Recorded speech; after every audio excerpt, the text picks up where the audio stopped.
बिस्मिल्लाहिर्रहमानिर्रहीम। अस्सलाम वालेकुम। आज हम पढ़ने वाले हैं फोर्स एंड मोशन के कंप्लीट चैप्टर को। जैसा कि स्टूडेंट्स आप लोगों को पता है हमारा क्रश कोर्स चल रहा है, जिसके अंदर हम आप लोगों को कंप्लीट पीएमडीसी की फिजिक्स करवाने वाले हैं। जैसा कि फर्स्ट चैप्टर हमने पढ़ लिया है वेक्टर्स एंड इक्विलिब्रियम। आज हम सेकंड चैप्टर को लाए हैं जिसका नाम है फोर्स एंड मोशन, क्योंकि हम फॉलो कर रहे हैं आपका पीएमडीसी का सिलेबस। जैसा कि स्टूडेंट्स आप लोग जानते हैं कि आप भले जिस भी बोर्ड से हो, सिंध से हो, फेडरल से हो, केपीके से या बलोचिस्तान से, या फिर इंडिया के बच्चे ही अगर कॉन्सेप्ट हासिल करने आ गए तो वो भी कॉन्सेप्ट को हासिल कर सकते हैं। अगर आपको इंपोर्टेंट नोट्स चाहिए, एमसीक्यूज चाहिए, पीडीएफ चाहिए और लास्ट में आपको सपोर्ट चाहिए तो हमारा व्हाट्सएप चैनल टीच दुआ को ज्वाइन कीजिएगा। लिंक आपको डिस्क्रिप्शन के अंदर मिलेगा। अदर हमारे अकाउंट्स को भी फॉलो करें, इंस्टाग्राम पर फॉलो करें टीच दुआ के नाम से, आप टेलीग्राम पे हमें फॉलो करें, टिकटॉक पे दुआ ज़हरा के नाम से अकाउंट है उसको भी जाके आपने फॉलो कर लेना, और फेसबुक पे भी दुआ ज़हरा के नाम से हमें सपोर्ट कीजिएगा जैसे हम आप लोगों को सपोर्ट कर रहे हैं। अभी तक अगर आप लोगों ने हमारे चैनल को सब्सक्राइब नहीं किया तो भाई सब्सक्राइब तो कर दे ताकि आपको क्रश कोर्स फ्री में मिल तो सके। तो बेल आइकन को लाजमी प्रेस कीजिएगा और लाइक और कमेंट भी कीजिएगा। स्टार्ट करते हैं स्टूडेंट्स। जैसा कि स्टूडेंट्स आप लोगों को पता है प्रोजेक्टाइल मोशन जो हाफ है उसे दिया गया था हमारे पास जो आपका वेक्टर से इक्विलिब्रियम, लेकिन मैंने आपको बोला था कि ये मैं आपको फोर्स एंड मोशन के अंदर पढ़ाऊंगी, क्योंकि ऐसे अगर हम आधा पढ़ेंगे तो आपके कॉन्सेप्ट्स क्लियर नहीं होंगे। इस वजह से मैंने कहा था कि मैं फोर्स एंड मोशन के अंदर इसको कंप्लीट करवाऊंगी। सो स्टूडेंट्स अब हम पढ़ने वाले हैं प्रोजेक्टाइल मोशन को। ये जो चैप्टर है, ये जो टॉपिक है, इसमें से मैं सच सच अगर आप लोगों को बताऊं, कितने बड़े एग्जाम्स भी हों उसमें इसके 5 सवाल लाजमी आते हैं। जितने भी बड़े एग्जाम हो उनके अंदर प्रोजेक्टाइल मोशन लाजमी आता है। Projectile motion is the most favourite topic of the MDCAT and ECAT. बहुत ज्यादा उनका फेवरेट टॉपिक है। कैसे फेवरेट टॉपिक है? क्योंकि इसमें से वो काफी एमसीक्यूज बना सकते हैं, काफी ज्यादा एमसीक्यूज बना सकते हैं। सही, ये मैंने आपको बता दिया। स्टूडेंट्स अब यहाँ पे देखिएगा, अगर ये क्या है, एक्स एक्सिस है और ये क्या है, वाई एक्सिस है। आपको ये तो पता ही होगा। अब स्टूडेंट एक बॉडी जो है वो एक वक्त में एक अगर डायमेंशन को कवर करती है उसे हम कहेंगे ये मोशन कौन सा है, वन डायमेंशन वाला है। अगर कोई बॉडी है एक वक्त में वो 2 डायमेंशन कवर कर लेती है तो हम उसे कहते हैं कि ये मोशन कौन सा है, मोशन इन 2 डायमेंशन है। ये चीज आपने याद रखनी है।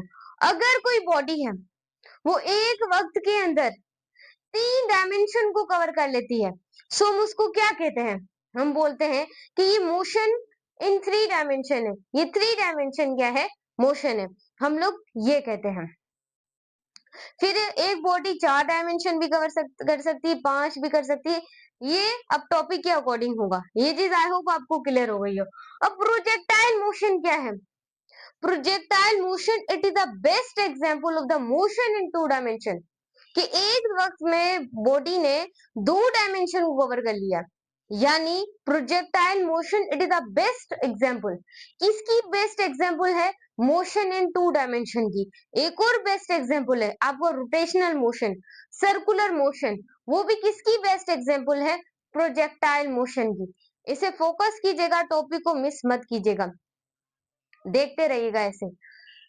Projectile motion it is the best example in motion in a 2 dimension. ये चीज आपने याद रखनी है। अब ये प्रोजेक्टाइल मोशन होता क्या है? प्रोजेक्टाइल मोशन होता क्या है, इसको गौर से समझिएगा, क्लियरली समझिएगा। अब देखो बच्चों, ये वाई एक्सिस है और ये क्या है, एक्स एक्सिस है। मेरे पास कोई बॉल है, मेरे पास कोई बॉल है फॉर एग्जाम्पल बॉल डालने वाली मशीन है, उसके अंदर मैं काफी सारे बॉल डाल रही हूँ। एक बॉल मैं यहाँ पर फेंक रही हूँ, दूसरा बॉल मैं यहाँ पर फेंक रही हूँ, तीसरा मैं वहां फेंक रही हूँ, चौथा मैं वहां पर फेंक रही हूँ। तो मैंने 4 बॉल्स फेंके, क्या इनके रिजल्ट सेम आएंगे? आपको क्या लगता है, क्या इसके रिजल्ट सेम आएंगे? स्टूडेंट्स बताएं, रिजल्ट सेम आएंगे?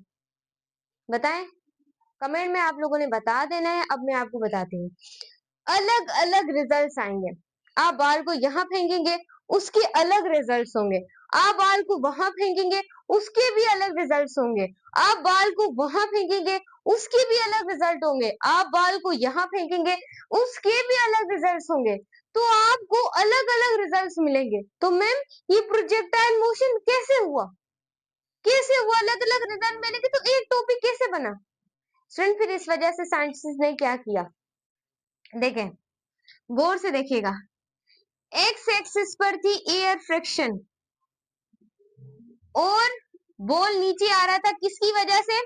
क्योंकि वाई एक्सिस पर आपकी क्या होती है, ग्रेविटी होती है जो बॉल को नीचे लेकर आती है। अब ये रिजल्ट्स हमें डिफरेंट क्यों मिल रहे हैं? एयर फ्रिक्शन की वजह से, क्योंकि एक्स एक्सिस पर क्या है, एयर फ्रिक्शन है। इस वजह से बॉल को वहां फेंक रहे हैं तो अलग रिजल्ट आ रहा है। बॉल को वहां फेंकेंगे तो कुछ अलग रिजल्ट आएगा, बॉल को वहां फेंकेंगे तब भी कुछ और रिजल्ट आएंगे। तो अलग अलग हमें क्या मिलेंगे, रिजल्ट्स मिलेंगे। ये चीज आपने याद रखनी है। तो साइंटिस्ट ने क्या किया, एयर फ्रिक्शन जो रुकावट है उसको इन्होंने क्या कर लिया, प्रोजेक्टाइल मोशन से निग्लेक्ट कर दिया। क्या कर दिया, निग्लेक्ट कर दिया। ये चीज आपने क्या करनी है, याद रखनी है। और निग्लेक्ट करने की वजह से यहां पर प्रोड्यूस हुई जीरो एक्सेलरेशन। जीरो एक्सेलरेशन का मतलब क्या है, जीरो ही वेलोसिटी हो गई, यानी कि एक्सेलरेशन में चेंज नहीं आया क्योंकि वेलोसिटी में चेंज नहीं आया। ये मैं कल वाले चैप्टर में बता चुकी हूँ कि अगर वेलोसिटी में चेंज आएगा तभी तो एक्सेलरेशन में चेंज आएगा, अगर डिस्प्लेसमेंट में चेंज आएगा तभी तो वेलोसिटी में चेंज आएगा। बिल्कुल इसी तरीके से, बिल्कुल इसी तरीके से स्टूडेंट्स आप लोगों ने समझना है। बहुत ज्यादा इंपॉर्टेंट चीजें हैं, इसको देखें। स्टूडेंट्स कल वाली वीडियो जो थी हमारी वेक्टर्स इन इक्विलिब्रियम के अंदर, वो उसके अंदर हमारा डिस्टेंस टाइम ग्राफ रह गया था। सो इस वीडियो के अंदर वो कल वाला जो पार्ट रह गया था, एक वाला पीएमडीसी वाला, वो आज हम कवर कर लेंगे। सही, इसको आपने थोड़ा सा रखना है साइड में, ये टॉपिक हम आज की वीडियो में पढ़ेंगे। सही, जीरो एक्सेलरेशन है, इसका मतलब है जीरो वेलोसिटी नहीं होगी, क्या होगी, कांस्टेंट वेलोसिटी होगी। ये चीज आपने याद रखनी, क्या होगी, कांस्टेंट वेलोसिटी होगी। और ऐसे ही वाई एक्सिस पर आपकी क्या है, ग्रेविटी। मैम आप क्या बोल रही हैं, वाई एक्सिस पर है आपकी ग्रेविटी, और ग्रेविटी क्या है, फोर्स है जो उस बाल को नीचे लेकर आ रही है, फोर्स है। यानी ग्रेविटी क्या है, एक तरह की फोर्स है, दिस इज अ फोर्स। ये चीज आपने याद रखनी है। जहां पर फोर्स होती है वहां पर एक्सेलरेशन भी क्या होती है, प्रोड्यूस होती है। यहाँ पर क्या है, जहां पर फोर्स होती है वहां पर एक्सेलरेशन भी क्या होती है, प्रोड्यूस होती है। ये कॉन्सेप्ट मैं आपको आगे भी बताऊंगी। और याद रखिएगा, जहां पर एक्सेलरेशन प्रोड्यूस हो रही है इसका मतलब है वहां पर वेलोसिटी में चेंज आ रहा है। तो यहाँ पर जो वेलोसिटी होगी वो होगी variable velocity. I hope you understand. अब बाल के अलग अलग रिजल्ट, अलग अलग उन्हें रिजल्ट मिल रहे थे, तो उन साइंटिस्ट ने जो रुकावट थी एयर फ्रिक्शन, उसको ही प्रोजेक्टाइल मोशन से क्या कर दिया, निग्लेक्ट कर दिया। आइडियली इसे क्या कर लिया, निकले। वैसे ये अलग अलग रिजल्ट तो मिलते हैं, लेकिन एक ये टॉपिक बनाया गया है जिसके अंदर उन्होंने एयर फ्रिक्शन को निग्लेक्ट कर दिया। मैम अगर हम ग्रेविटी को निग्लेक्ट कर दें तो आपको ये टॉपिक ही नहीं बनेगा, तो ये फिर टॉपिक ही नहीं बनेगा, ये पता नहीं कहाँ से कहाँ बात चली जाएगी। समझ गए आप लोग? तो ये चीजें आपने कॉपी करनी है, ये वाली पॉइंट, एक्स एक्सिस वाली और वाई एक्सिस वाली, क्योंकि मैं मिटा दूंगी अभी अभी। स्टूडेंट्स ये क्या है, एक समझिएगा, यहाँ पर ये एक्स एक्सिस है और ये क्या है, वाई एक्सिस है। एक्स एक्सिस और वाई एक्सिस। मैं क्या करती हूँ, बॉल को फेंकती हूँ। मैं बॉल को फेंकूंगी, ना ही स्टूडेंट में हॉरिजेंटली बॉल को फेंकूंगी, ना ही हॉरिजेंटली बॉल को फेंकूंगी, ना ही मैं बॉल को वर्टिकली फेंकूंगी। फिर मैं बॉल को कहां से जो है वो अपनी फुट मारेंगी। मैं बॉल को ना एक सर्टेन एंगल से थ्रो करूंगी, बॉल को मैं एक सर्टेन एंगल से थ्रो करूंगी, ना वर्टिकली ना हॉरिजेंटली। बॉल को कैसे फेंकूंगी, बॉल को मैं एक सर्टेन एंगल के ऊपर बॉल को फेंकूंगी। जैसे ही मैंने ओरिजिन पॉइंट से इस बॉल को एक सर्टेन एंगल पर फेंका, तो ये यहाँ पर आके गिरा, यहाँ पर आके गिरा, तो ये क्या है? आपको प्रोजेक्टाइल मोशन है। कैसे? सच अ मोशन, जब हम बॉडी या कोई बॉल है उसको थ्रो करवाते हैं। मैंने जो बोला वो लाइनों में सुने। जब मोशन करवाते हैं किसी भी बॉडी को, बॉडी थ्रो करते हैं किसी भी सर्टेन एंगल पर बॉडी को थ्रो करवाते हैं। 0 से ग्रेटर होती है और लेस देन होती है 90 से। ये एंगल याद रखना है। Such a way body move constant horizontal velocity. Constant horizontal velocity का क्या मतलब है? एयर फ्रैक्शन को हमने कर दिया है निग्लेक्ट। कांस्टेंट वेलोसिटी है, यहाँ पर देखें। इसके बाद वो मूव कर रही है freely under the action of the gravity. Gravity से वो क्या कर रही है? मूव कर रही है। दिस इज हाउ व्हाट, इसका मतलब है ये क्या है? प्रोजेक्टाइल मोशन की डेफिनेशन है। इसको याद रखिएगा।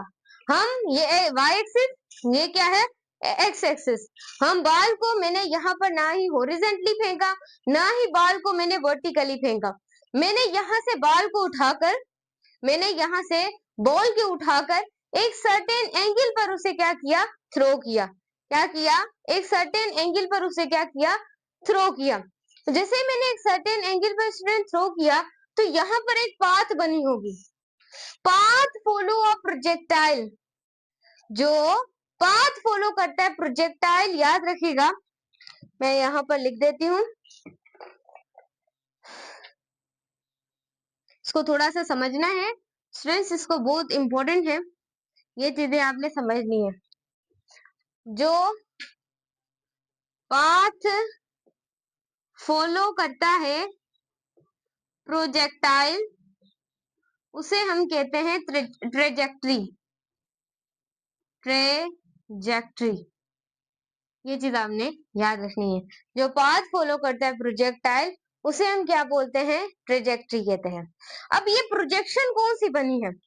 अगर हम वर्टिकली बॉल को नहीं फेंक रहे, ना ही हम बॉल को हॉरिजॉन्टली फेंक रहे हैं, एक सर्टेन एंगल से फेंक रहे हैं, तो ये प्रोजेक्शन को क्या बोलेंगे?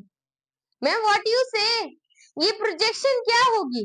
याद रखिएगा, इस प्रोजेक्शन को आप कहेंगे ऑब्लीक प्रोजेक्शन। क्या बोलेंगे? ऑब्लीक प्रोजेक्शन कहेंगे, कुछ इस तरीके से projection. This is how what, इसको हम कहेंगे oblique projection. I hope you understand, I hope you understand. ये चीजें आपको क्लियर हुई होंगी स्टूडेंट्स। यहाँ पर देखिएगा, अब हम इसकी एग्जाम्पल की तरफ चलेंगे, लेकिन उससे पहले एक बॉल है जिसको अभी मैं सर्टेन एंगल से नहीं फेंक रही, उस बॉल को अभी मैं किसी खास हाइट से फेंक रही हूँ। वो बॉल को मैं किसी सर्टेन एंगल से नहीं फेंक रही, मैं उस बॉल को एक सर्टेन हाइट से फेंक रही हूँ। एक सर्टेन हाइट से क्या कर रही हूँ? थ्रो कर रही हूँ। तो अब जो प्रोजेक्शन बनेगी उस प्रोजेक्शन को हम क्या कहेंगे? अब मैं जो बॉल है वो किसी एंगल से नहीं फेंक रही, अब मैं बॉल को किसी खास हाइट पे फेंक रही हूँ। तो ये जो प्रोजेक्शन होगी इसे हम कहेंगे हॉरिजेंटल प्रोजेक्शन। हॉरिजेंटल प्रोजेक्शन कहेंगे। ये चीज आपने याद रखनी है। दोनों प्रोजेक्शन में अगर किसी बॉल को आपको एमसीक्यूज में पूछा जाए, the ball what the ball is thrown throw a height, आपसे पूछा जाए व्हाट द प्रोजेक्शन, इस तरीके से पूछा जा सकता है। बी प्रिपेयर बाहर थ्रू अ सर्टेन हाइट, उससे आप क्या बोलेंगे? याद रखिएगा हॉरिजॉन्टल प्रोजेक्शन।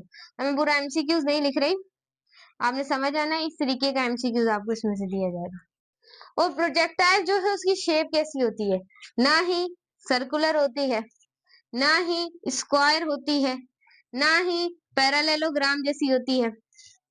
सही, ये चीज आपने याद रखनी है। प्रोजेक्टाइल की जो शेप होती है वो होती है parabolic shape. Projectile is parabolic. This is what how the parabolic. ये चीज आपने याद रखनी है। प्रोजेक्टाइल की शेप कैसी होती है? पैराबोलिक होती है। और जो प्रोजेक्टाइल है जो पाथ फॉलो करता है, प्रोजेक्टाइल जो पाथ फॉलो करता है, याद रखिएगा, उसे हम ट्रेजेक्ट्री कहते हैं। और जो शेप जो होती है प्रोजेक्टाइल की, उसे सिंप्लीफाई हम क्या बोलते हैं? पैराबोलिक कहते हैं। क्या बोलते हैं? पैराबोलिक कहते हैं। ये चीज आपने याद रखनी है। अब आप सुने प्रोजेक्टाइल की एग्जाम्पल कौन सी है। पहली एग्जाम्पल है कि जो फुटबॉल है उसे किक करे प्लेयर, तो ये भी किसकी बेस्ट एग्जाम्पल है? प्रोजेक्टाइल मोशन की। उसके बाद missile shoot from a gun, कि एक मिसाइल है उसे हम गन से शूट करवाएं, तो वो भी क्या है? एक सर्टेन एंगल पर उस मिसाइल को हम क्या करवाएंगे? इस तरीके से रखी होती है मशीन, फिर एक सर्टेन एंगल पर वहीं से हम अपने दुश्मनों को जो है वो मिसाइल मार रहे होते हैं। सही। तो अभी जैसे कि आपको पता है ईरान और जो अमेरिका है उसकी आपस में कुछ लड़ाई वड़ाई चल रही है, तो वह एक दूसरे को मिसाइल उठा उठा मार रहे हैं। सो सिंस आगे चले, आगे अगर हम चले, object through a certain height, अगर कोई ऑब्जेक्ट है, कोई बॉल था या कोई चीज थी, उसको हम किसी खास हाइट से फेंकते हैं, तो ये भी बेस्ट एग्जांपल है किसकी? प्रोजेक्टाइल मोशन की। This is the best example of the projectile motion. याद रखिएगा, मैक्सिमम पॉइंट जो होता है यहाँ पर प्रोजेक्टाइल मोशन जो है उसका एक मैक्सिमम पॉइंट होता है। वो मैक्सिमम पॉइंट के ऊपर आपकी जो वर्टिकल वेलोसिटी होती है वो हमेशा क्या होती है? 0 होती है। ये चीज आपने याद रखनी है। आई होप यू अंडरस्टैंड स्टूडेंट्स। अब हम आगे देखेंगे कि किस तरीके से प्रोजेक्टाइल में इनिशियल और फाइनल कंडीशन भी होती है। वी एक्स वी वाई, इस तरीके से अगर यहाँ पर है तो वेलोसिटी वी एक्स, यहाँ पर है तो वेलोसिटी वी वाई, जिसके कंपोनेंट्स बनेंगे। ये सारा मैं आपको पिछली जो वीडियो है उसके अंदर आपको निकालना मैंने सिखाए थे। तो चलें उसको भी देखते हैं और कॉन्सेप्ट्स को क्लियर करते हैं।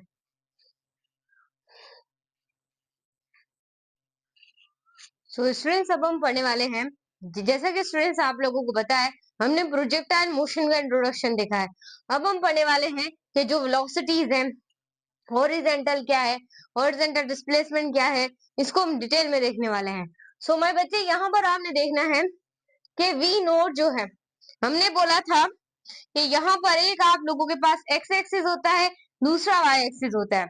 हम जो बॉल को फेंकते हैं, याद रखिएगा, एक सर्टेन एंगल से फेंकते हैं। हम ना ही बॉल को हॉरिजेंटल फेंकते हैं ना ही वर्टिकल फेंकते हैं, हम एक सर्टेन एंगल पर क्या फेंकते हैं? एक बॉल को फेंकते हैं। ये चीज आपने याद रखिएगा। उसके बाद ना बच्चे, इसकी यहाँ पर क्या होगी? V naught initial velocity show करते हैं प्रोजेक्टाइल की। अब प्रोजेक्टाइल की v naught x, velocity of x axis and velocity of the y axis. Velocity अगर एक्स एक्सिस पर है तो इनिशियल हॉरिजॉन्टल वेलोसिटी है, अगर वेलोसिटी वाई एक्सिस पर है तो इनिशियल वर्टिकल वेलोसिटी है, ये वाली। उसके बाद स्टूडेंट वी नोट एक्स का मतलब होता है वी, ये देखें वी नोट एक्स, एक्स का मतलब क्या होता है? कल बताया था cos थीटा। y का मतलब क्या होता है? sin theta. ये चीज हमारे बच्चे हमने याद रखनी है। उसके बाद अगर हम v नोट y की बात करें हमारे बच्चे, y की वेलोसिटी और x की velocity, this is most important velocities, then I will read now. v naught x is equal to v naught x cos theta, और यहाँ पर जो v नोट y है उसे हम v नोट sin थीटा लिखेंगे, और जो v होगी वो आपकी फाइनल वेलोसिटी होगी। ये टर्म्स जो है, अब इन ड्रम्स का हम क्या करने वाले हैं? इस्तेमाल करने वाले हैं। जरा गौर से आप लोगों ने देखना है। सो स्टूडेंट्स अब हम करने वाले हैं हॉरिजॉन्टल मोशन को, फिर हम देखेंगे आप लोगों के वर्टिकल मोशन को। सो आप लोगों ने ध्यान से समझना है। हॉरिजॉन्टल मोशन के अंदर एक हमारे पास होती है हॉरिजॉन्टल डिस्प्लेसमेंट, एक हमारे पास होती है हॉरिजॉन्टल वेलोसिटी, और एक हमारे पास होती है हॉरिजॉन्टल एक्सीलरेशन। फिर एक हमारे पास, याद रखिएगा, हमारे पास होती है वर्टिकल वेलोसिटी, और दूसरी हमारे पास होती है वर्टिकल डिस्प्लेसमेंट, और तीसरी हमारे पास होती है वर्टिकल एक्सेलरेशन। ये वाली चीज आपने क्या करनी है? याद रखनी है। इसके बाद हमारे पास क्या है? सबसे पहले हम पढ़ेंगे हॉरिजॉन्टल डिस्प्लेसमेंट को। आप लोगों को पता है कि डिस्प्लेसमेंट बराबर होती है वेलोसिटी मल्टीप्लाई बाय टाइम, इसके बराबर होती है। सो ये वाला लीनियर वाला हम फॉर्मूला इस्तेमाल करेंगे। हम जो डिस्प्लेसमेंट है उसे हम शो करते हैं, याद रखिएगा, किससे शो करते हैं? एक्स से, प्रोजेक्टाइल मोशन में। और जो वेलोसिटी है वो इसको हम किससे शो कर रहे हैं? हॉरिजॉन्टल वाली को v नॉट एक्स से, इस वजह से हमने v नॉट एक्स लिखा है। और मल्टीप्लाई किसके साथ किया है? t के साथ किया है। आई होप यू अंडरस्टैंड। उसके बाद हमारे पास है हॉरिजॉन्टल वेलोसिटी। हॉरिजॉन्टल वेलोसिटी क्या होती है? प्रोजेक्टाइल मोशन में सेम ही होती है। उसके बाद है हॉरिजॉन्टल एक्सीलरेशन, क्योंकि हॉरिजॉन्टल एक्सीलरेशन में हमने जो एयर फ्रैक्शन है उसे क्या कर लिया है? निग्लेक्ट कर लिया है। इस वजह से वहां पर जो एक्सेलरेशन है वो क्या होगी? जीरो होगी, और वेलोसिटी क्या होगी? कांस्टेंट होगी। ये वाली चीजें हम लोग स्टडी कर रहे थे यहाँ पर। उसके बाद स्टूडेंट्स हमारे पास है वर्टिकल वेलोसिटी। वर्टिकल वेलोसिटी में हमारे पास आती है वर्टिकल डिस्प्लेसमेंट। ऐसे कि आपने इक्वेशंस ऑफ मोशन पढ़ी होगी, फर्स्ट इक्वेशन ऑफ मोशन आपने पढ़ी होगी, सेकंड इक्वेशन ऑफ मोशन पढ़ी होगी, और थर्ड इक्वेशन ऑफ मोशन आप लोगों ने क्या करी होगी? पढ़ी होगी। ऐसे बराबर होती है s is equal to we i t plus half g t square. ये भी आपने इक्वेशन पढ़ी होगी। V x is equal to v, आपने सारी इक्वेशंस पढ़ी होंगी। तीन इक्वेशन ऑफ मोशन होती है, और एक आपने third equation of motion t x v f square minus v i square. सही, ये वाली इक्वेशन ऑफ मोशन भी आपने पढ़ी होगी। सो ये वाली चीजें हमने याद रखनी है। हम सेकंड इक्वेशन ऑफ मोशन इस्तेमाल करेंगे, क्योंकि हम डिस्प्लेसमेंट को y से शो करते हैं वर्टिकल वाली में। उसके बाद स्टूडेंट्स वी आई की जगह हम लिखते हैं इनिशियल वर्टिकल, जो हमारे पास वेलोसिटी है वहां पर हम इस वजह से वी नॉट वाई लिख रहे हैं। टी माइनस हाफ उधर जाएगा तो हमारे पास क्या हो जाएगा? माइनस हो जाएगा, और हाफ जी टी स्क्वायर हो जाएगा। ये वाली चीज आपने क्या करनी है? याद रखनी है। आई होप यू अंडरस्टैंड। उसके बाद वर्टिकल जो वेलोसिटी है उसके अंदर हम फर्स्ट इक्वेशन ऑफ मोशन इस्तेमाल करेंगे, जो V F equal to we I plus G T. So ये अगर फाइनल है तो ये क्या है? वेलोसिटी है, यानी कि y एक्सिस वाली, y कंपोनेंट वाली। इस वजह से v y is equal to v not y minus क्या हमारे पास हो जाएगा? जी टी हो जाएगा। सो ये वाली चीज आपने याद रखनी है। उसके बाद हमारे पास है एक्सेलरेशन भी क्या होगी? हॉरिजॉन्टल वर्टिकल एक्सेलरेशन भी क्या होगी हमारे पास? याद रखिएगा, माइनस जी के बराबर होगी। ये वाली चीज आपने याद रखनी है। जब आपकी हॉरिजॉन्टल एक्सेलरेशन जीरो हो जाए और वर्टिकल एक्सेलरेशन ग्रेविटी के बराबर हो जाए, तो उसे ही आप प्रोजेक्टाइल मोशन कहते हैं। क्योंकि प्रोजेक्टाइल मोशन के अंदर हम एयर फ्रिक्शन को क्या कर देते हैं? निग्लेक्ट कर देते हैं। ये वाली चीज आपने क्या करनी है? याद रखनी है। आगे चलते हैं।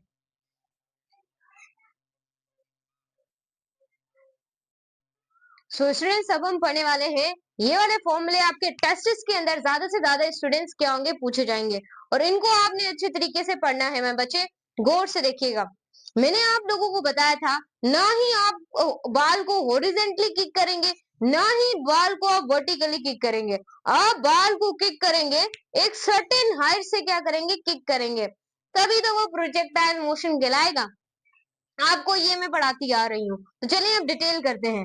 स्टूडेंट्स, जब आप किसी भी बॉल को एक सर्टेन हाइट से फेंकते हैं, तो अब हम उसके फॉर्मूलाज निकालने वाले हैं कि time to reach a maximum. अगर एक बॉल है, प्रोजेक्टाइल है, वो अपनी मैक्सिमम हाइट पे पहुंचता है, तो वो कितने टाइम पे पहुंचेगा? ऐसा सवाल आपको टेस्ट के अंदर दिया जा सकता है।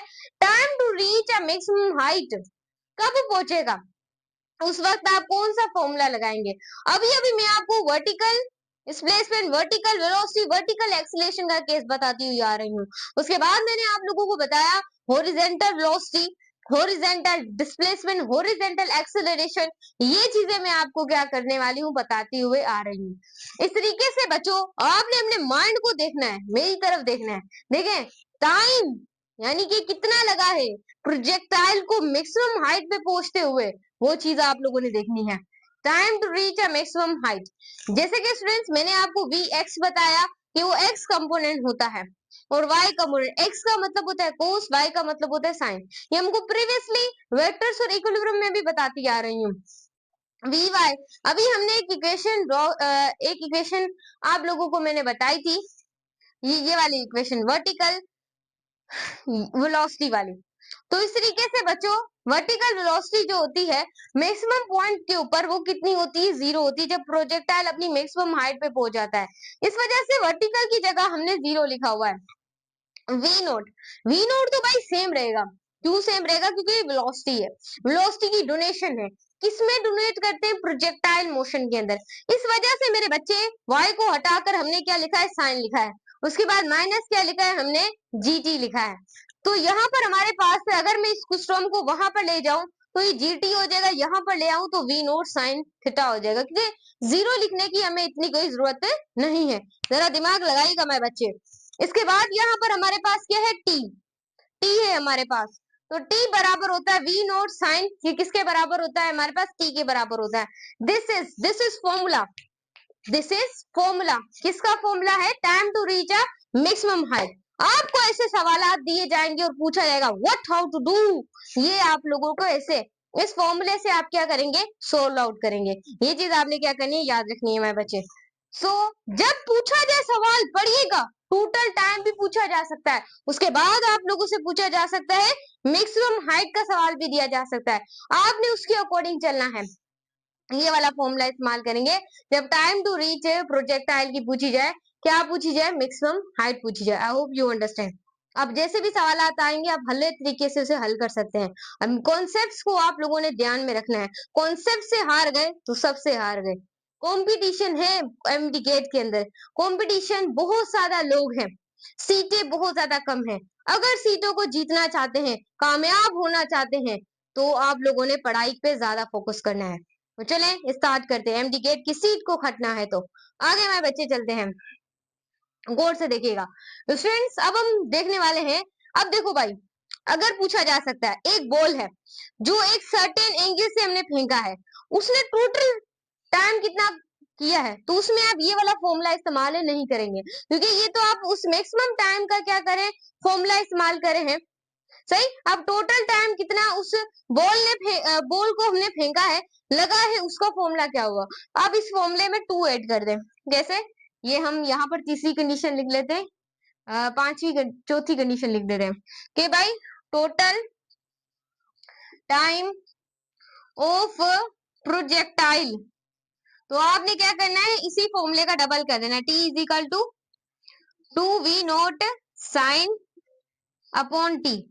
ये वाली चीज आपने क्या करनी है? याद रखनी है। बस यही करना था आप लोगों को यहाँ पर। स्टूडेंट्स यहाँ पर आप लोगों ने देखते जाना है, किसी चीज को मिस आउट मत कीजिएगा मेरे बच्चे, मिस आउट मत कीजिएगा, हर चीज इंपॉर्टेंट बता रही हूँ। अब मेरे बच्चे आपसे पूछा जा सकता है, अभी टाइम का कॉन्सेप्ट हुआ खत्म। अब हम आ रहे हैं मेरे बच्चे कि अगर आपको मैक्सिमम हाइट दी जाए, व्हाट हैव टू डू, तो आप क्या करेंगे? सो मैक्सिमम हाइट यानी कि एक बॉल है, एक बॉल को हमने सर्टेन हाइट से फेंका है, तो बताएं फॉर एग्जाम्पल उसकी मैक्सिमम हाइट क्या होगी? तो हमारे बच्चे आप क्या बोलेंगे? व्हाट अबाउट मैम यू से, क्या बोलेंगे? तो मैक्सिमम हाइट एच मैक्स बराबर होता है, बस हमने फॉर्मूले की तरफ ध्यान देना है। आप लोगों को डेरिवेशन की कोई जरूरत नहीं है, डेरिवेशन में जिसकी जरूरत थी उसकी करवा दी, इसकी कोई जरूरत नहीं है, आपने सिर्फ फॉर्मूला याद रखना है। अगर किसी बॉल को मैक्सिमम हाइट से फेंके, अगर तो उसकी मैक्सिमम हाइट क्या होगी बॉल की? आपको ये चीजें रिक्वायर्ड होगी, आपको एंगी रिक्वायर्ड होगा, आपको वेलोसिटी रिक्वायर्ड होगी, आपको 2 मल्टीप्लाई जी की वैल्यू 9.8 होती है। इस तरीके को आपको सवाल दिया जाएगा और आप लोगों को मेरे बच्चे क्या करना पड़ेगा? सोल्व आउट करना पड़ेगा। ये चीज आपने क्या करनी? याद रखनी है। This is most important for your life, all my बच्चे, ऑल माय बच्चा। तो यहाँ पर आपने गौर से देखना है, एच मैक्स बराबर होता है v not square sine square theta upon g, theta upon 2g। Clear हो गया मैं बच्चे? Maximum height. अब हम थोड़ा इसका सवाल भी देखेंगे, थोड़ा देखिएगा। उसके बाद है प्रोजेक्टाइल की रेंज। बच्चों यहाँ पर आप जो डायग्राम देख रहे हैं, ये है time to reach maximum height, बीच वाला पॉइंट, और ये वाला जो यहाँ पर आप देख रहे हैं, ये टोटल टाइम है प्रोजेक्टाइल का। यहाँ से लेकर यहाँ तक का जो फासला है वो प्रोजेक्टाइल की क्या है? रेंज है। इसका फॉर्मूला क्या होगा? वी नोट स्क्वायर साइन, यहाँ पर देखिए स्क्वायर थीटा था, यहाँ पर आपने 2 थीटा लिखना है अपॉन जी। ये थोड़ा फॉर्मूले में आपने ध्यान रखना है। उसके बाद रेंज अगर मैक्सिमम पूछी जाए, यानी कि डिस्टेंस में बीच वाला पॉइंट पूछा जाए, this is the maximum range. MCQs यहाँ से बनेगा कि बताए मैक्सिमम रेंज का आप लोगों के पास फॉर्मूला क्या है। तो ध्यान में रखना है मेरे बच्चे, फॉर्मूला है आर मैक्सिमम, रेंज मैक्सिमम बराबर है वी नोट स्क्वायर और किसके बराबर है, जी के बराबर है। ऐसे सवाल आपको दिए जाएंगे and then you done are solve it, you solve it the question, you solve it the question. I will again my बच्चे रिपीटिंग नाउ। अब देखिए याद रखिएगा, रेंज ऑफ प्रोजेक्टाइल सेम रहती है, प्रोजेक्टाइल की भले डिफरेंट एंगल हो, डिफरेंट एंगल्स पर प्रोजेक्टाइल की रेंज हमेशा क्या रहेगी, सेम रहेगी। प्रोजेक्टाइल की रेंज में कोई जो डिफरेंस है वो नहीं आएगा।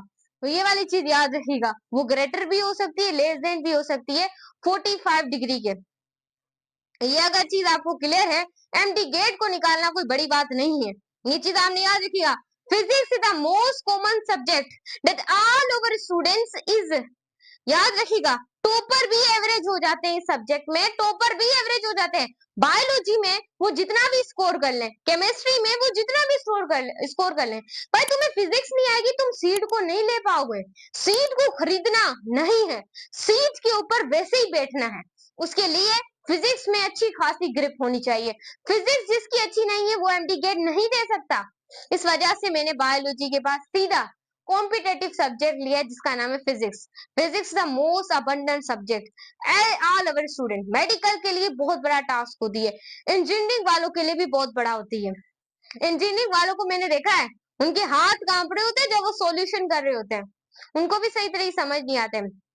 मेडिकल वाले तुम डरिएगा मत, तुम सोच रहे हो वो ईकेट वाले जो है वो होशियार होंगे मैथ में, भाई वो खुद जब मैथ कर रहे होते हैं ना, जो सही बात है, वो बस ऐसे ही कर रहे होते हैं स्टूडेंट, आप लोगों को पता है, बस बेचारे बोलते हैं हो जाए।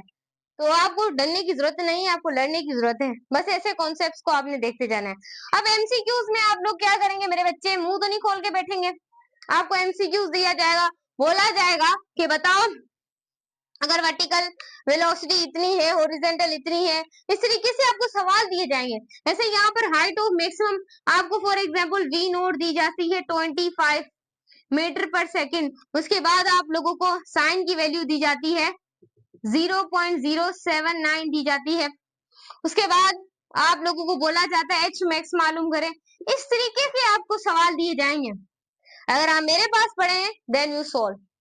इसके अलावा कंपटीशन में कोई सवाल नहीं पूछा जा सकता, ये चीज आपने याद रखनी है। यहाँ पर हो गया हमारा प्रोजेक्टाइल मोशन कंप्लीट, इससे बाहर आपके एमडी गेट के अंदर कोई चीज नहीं आएगी।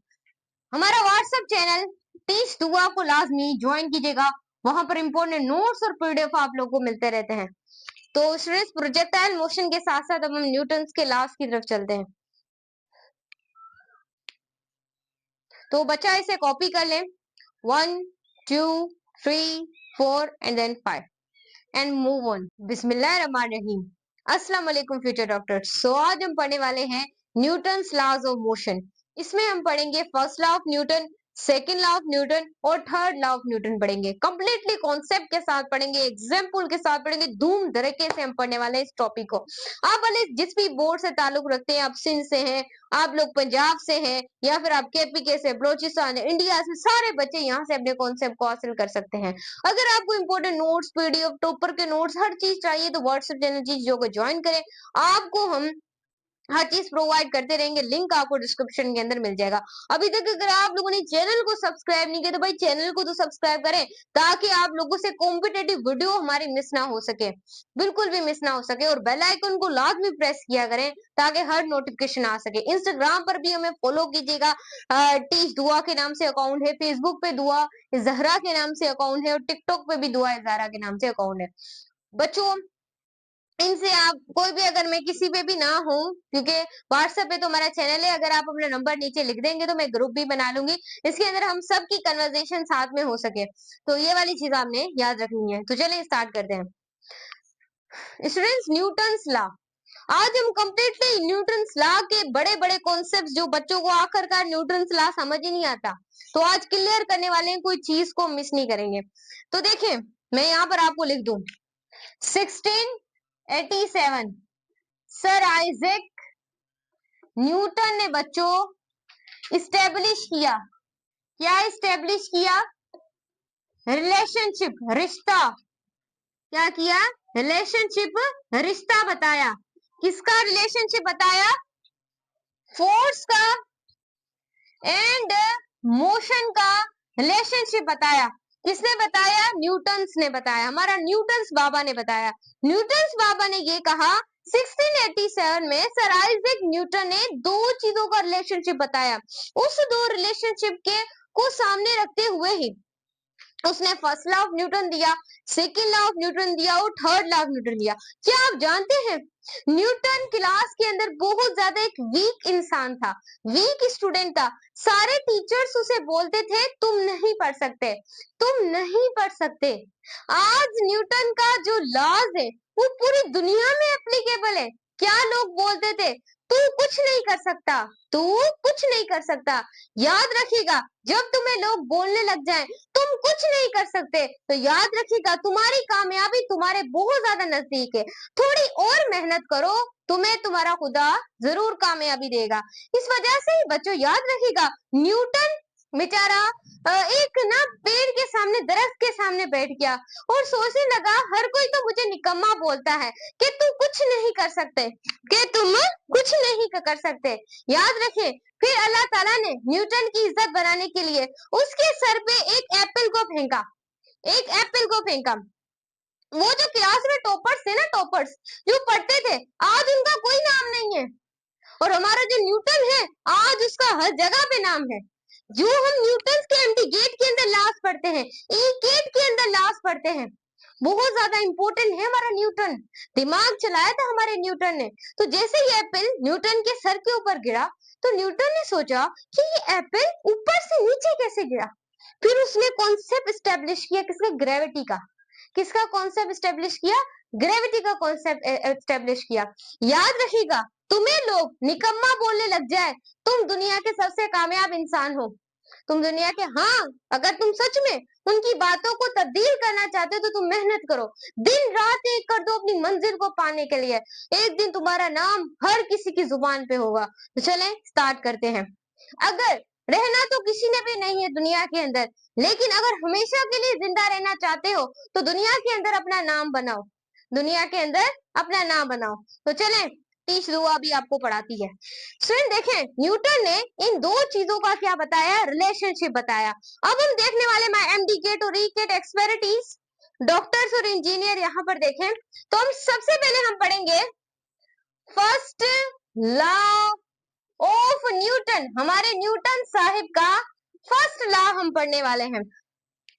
फर्स्ट लॉ में वो क्या कहते हैं, क्या बोलते हैं, डिटेल में पढ़ेंगे। न्यूटन ये कहते हैं कि अगर कोई बॉडी है, अगर कोई बॉडी है वो रेस्ट में पड़ी हुई है तो वो हमेशा, सदियां गुजर जाएं, वो बॉडी रेस्ट में ही रहेगी। न्यूटन ने बोला अगर कोई बॉडी मोशन कर रही है तो वो सदियों तक मोशन ही करती रहेगी, जब तक आप उस बॉडी के ऊपर कोई फोर्स अप्लाई नहीं करोगे, जब तक माय बच्चे आप उस बॉडी के ऊपर फोर्स अप्लाई नहीं करोगे। न्यूटन ने फिर बताया फोर्स का भी कॉन्सेप्ट। ये देखें, ये ऑब्जेक्ट जो है वो किस हालत में है, ये ऑब्जेक्ट जो है वो किस हालत में है? रेस्ट की हालत में है। कौन सी हालत में है? रेस्ट की हालत में है। ये चीज आपने याद रखनी है। और ये जो ऑब्जेक्ट है, फॉर एग्जाम्पल, ये क्या कर रहा है? मोशन कर रहा है। यानी कि मोशन का मतलब है वो मूव कर रहा है ऑब्जेक्ट। यानी एक ऑब्जेक्ट जो एक जगह रुका हुआ है और वो ऑब्जेक्ट जो मोशन ही करता जा रहा है, मूव ही करता जा रहा है, सही, एक जगह से दूसरी जगह। सुशन याद रखिएगा, अगर कोई बॉडी जो कि मूव कर रही है उसको रोकने के लिए भी हमें क्या क्या लगानी पड़ेगी?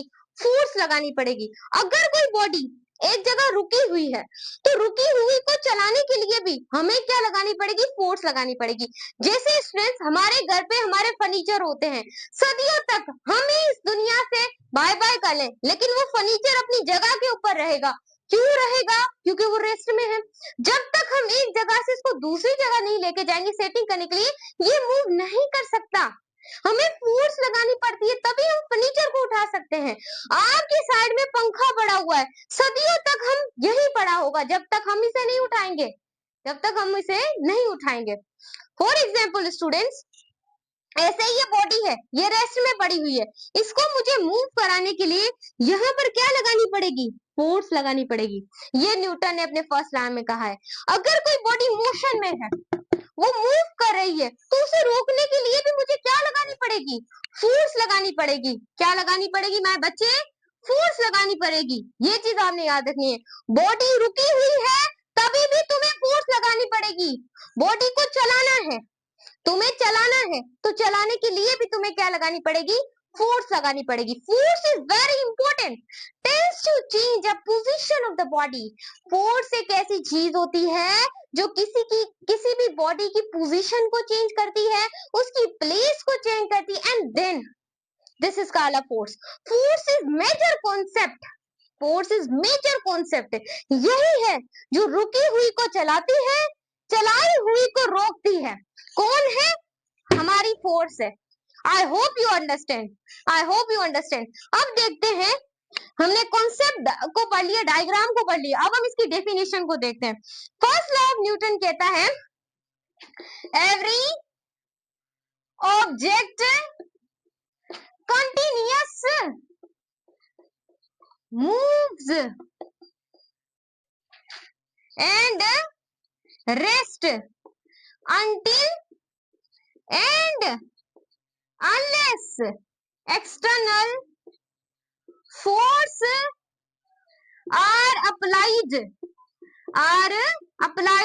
न्यूटन कह रहे हैं, हमारे न्यूटन साइंटिस्ट कह रहे हैं कि अगर कोई बॉडी है, अगर कोई ऑब्जेक्ट है, याद रखिएगा, अगर वो मूव करवाना है तभी भी तुम्हें एक्सटर्नल फोर्स अप्लाई करनी पड़ेगी।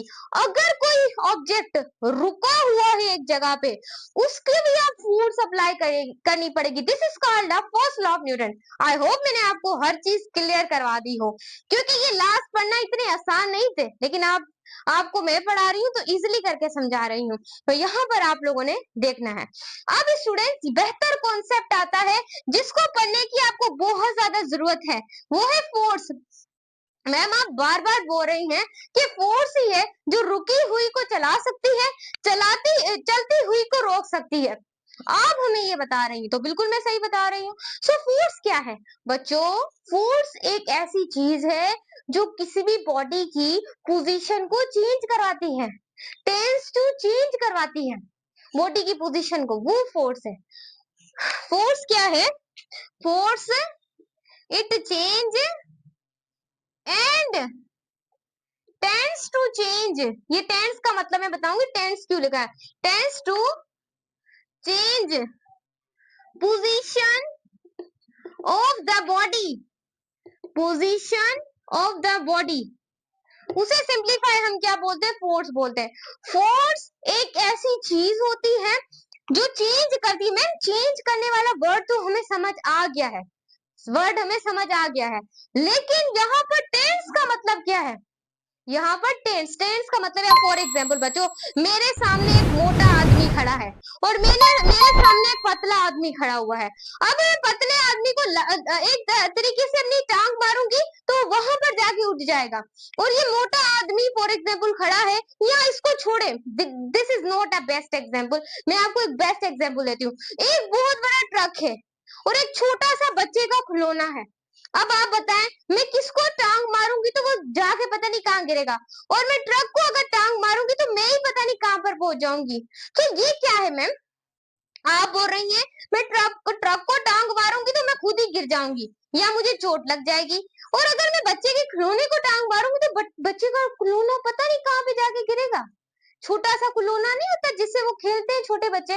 स्टूडेंट्स याद रखिएगा, मैं ऐसा क्यों कहना चाह रही हूँ, क्योंकि बच्चे याद रखिएगा, फोर्स का हमेशा काम चेंज करना नहीं होता। हाँ, जिस क्वांटिटी की चीजों को हम चेंज कर सकती है फोर्स, लेकिन जो क्वांटिटी ज्यादा, जिनका मास ज्यादा होता है ना, तो हमारा जो होता है वो हम चेंज करना ही चाहते हैं उस चीज को, लेकिन उनका मास क्वांटिटी ज्यादा होती है। सही, ये चीज आपको क्लियर हो गई कि टेंस का मतलब क्या है। ये बहुत इंपॉर्टेंट कॉन्सेप्ट है। उसके बाद इनर्शिया, ये बड़ा इंपॉर्टेंट कॉन्सेप्ट है जो सबको समझ नहीं आता, इसको हम डिटेल में एक्सप्लेन करेंगे। इनर्शिया क्या होता है? Inertia, I hope you visible, I hope you visible. मैं मोबाइल को थोड़ा और सही कर लूं। हाँ, अभी सही हो गया। अब बच्चों हमारे पास इनर्शिया क्या होता है? इनर्शिया एक बॉडी की प्रॉपर्टी होती है। इनर्शिया एक बॉडी की प्रॉपर्टी होती है। मैम आप क्या कहना चाह रही हैं कि प्रॉपर्टी होती है बॉडी की? बच्चों वो मेंटेन रखती है, स्टेट ऑफ बॉडी को मेंटेन रखती है। कैसे? फॉर एग्जाम्पल बच्चों, मैं एक कार के ऊपर ट्रेवल कर रही हूँ, अचानक से जो मेरी कार चला रहा है उसके सामने एक ट्रक आ गया। फॉर एग्जाम्पल मैं जा रही थी कार पे टेस्ट देने के लिए, कोई मेरी कार चला रहा था, उसके सामने ट्रक आ गया। अब जैसे ट्रक आया तो कार वाले ने कहा कि मैं इसको साइड लेता हूँ, तो उसने ऐसे करके साइड ली, टर्न मोड़ा हैंडल का। सो उसी वक्त मुझे झटका लगा, मैं आगे से पीछे गई और दोबारा अपनी स्टेबल कंडीशन पर कैसे आ गई? क्योंकि हमारे अंदर क्या मौजूद है? इनर्शिया मौजूद है। इनर्शिया क्या करता है कि कभी भी मैं अपनी बॉडी की स्टेट को चेंज होने नहीं दूंगा। गलती से अगर स्टेट चेंज हो गई है तो उसी वक्त हमें क्या प्रोवाइड कर देता है? स्टेबिलिटी। हम ऐसे सही हो जाते हैं, उसी वक्त सही हो जाते हैं। ये कौन करता है? इनर्शिया करता है। इनर्शिया बोलता है कि कभी भी मेरी प्रॉपर्टी नहीं, बॉडी की शेप प्रॉपर्टी नहीं चेंज होनी चाहिए। दिस इज ऑल्सो कॉल्ड हमारे पास इनर्शिया। इनर्शिया क्या लिखेंगे डेफिनेशन में?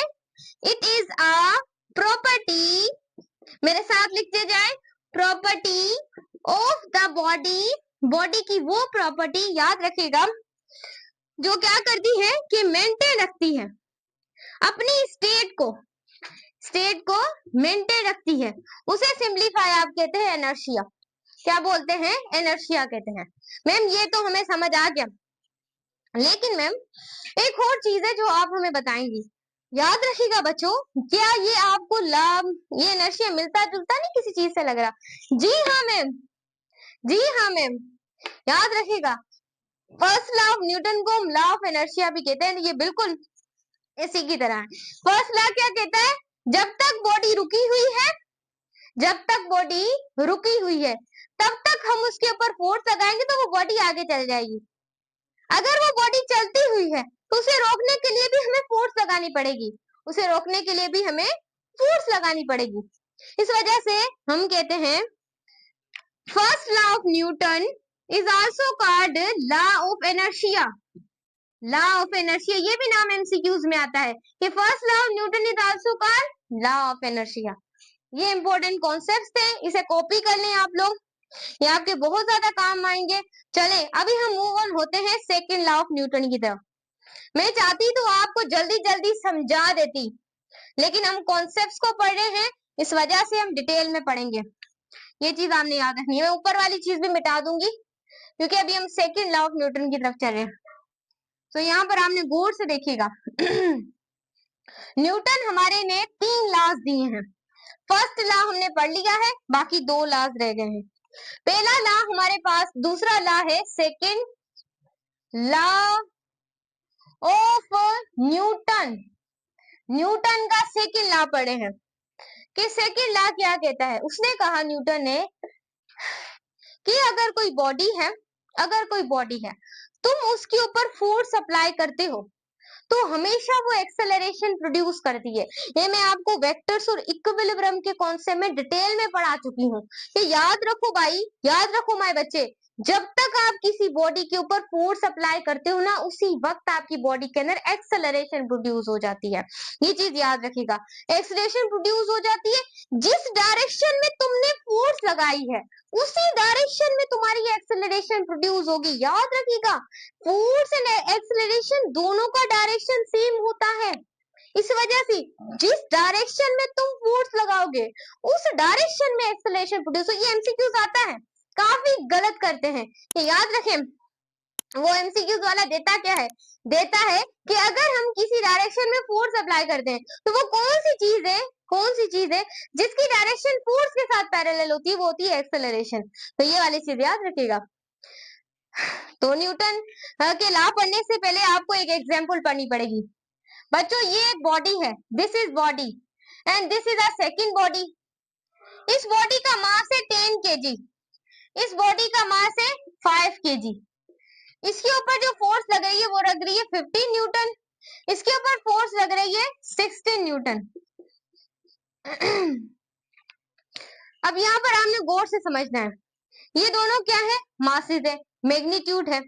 अब बताएं सबसे ज्यादा एक्सेलरेशन किसके अंदर प्रोड्यूस होगी? याद रखिएगा, जिसका मास ज्यादा होगा उसकी एक्सेलरेशन भी कम होगी, एक्सेलरेशन कम होगी। और जिसका मास ज्यादा होगा उसमें एक्सेलरेशन भी कम प्रोड्यूस होगी। जिसका मास ज्यादा है उसके ऊपर हमें फोर्स ज्यादा लगानी पड़ रही है, उससे हमारी एक्सेलरेशन डिक्रीज हो रही है। और यहाँ पर जिसका मास कम है उसके ऊपर हम जो फोर्स ज्यादा लग रही है। तो याद रखिएगा, जिसका मास ज्यादा होगा उसमें एक्सेलरेशन कम प्रोड्यूस होगी, जिसका मास कम होगा उसमें एक्सेलरेशन ज्यादा प्रोड्यूस होगी। ये चीज आपने याद रखनी है।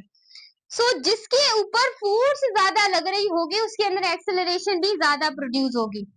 याद रखिएगा, मास पर इनवर्सली प्रोपोर्शन है कौन? एक्सेलरेशन। तो यहाँ पर आप लोगों ने देखना है। अब हम पढ़ने वाले हैं सेकंड लॉ ऑफ न्यूटन की डेफिनेशन को। सेकंड लॉ ऑफ न्यूटन कहता है, when force is applied to produce अब जो मैंने मुंह से बोला है वो मैं लिख रही हूँ, तो प्रोड्यूस एक्सेलरेशन। अगर किसी बॉडी के ऊपर फोर्स अप्लाई करेंगे उसमें एक्सेलरेशन क्या होगी? प्रोड्यूस होगी। कैसे प्रोड्यूस होगी? जिस डायरेक्शन में हमने फोर्स को क्या किया है? अप्लाइड किया है, उस डायरेक्शन में एक्सेलरेशन प्रोड्यूस होगी। और याद रखिएगा, magnitude of force is directly